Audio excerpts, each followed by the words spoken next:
Naglabasan na naman yung mga pabida, inggiterang mga etsyusera.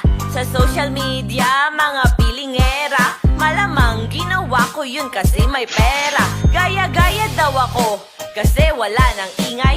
Hoy mga basher, teka maghinay-hinay. Ba't di ka na lang kaya magnilay-nilay? Kesa puna ka na puna sa aking magarang buhay. Mabenta si Diwata, galing niya to be honest. Kaya ako na-inspira na magtayo ng pares. Hindi ibig sabihin nun kalaban sa negosyo. Gusto ko lang tumulong dumami magkatrabaho. Grabe na ang paninira sa akin, very nice. Tatapatan ko lang yan ng aking only rice.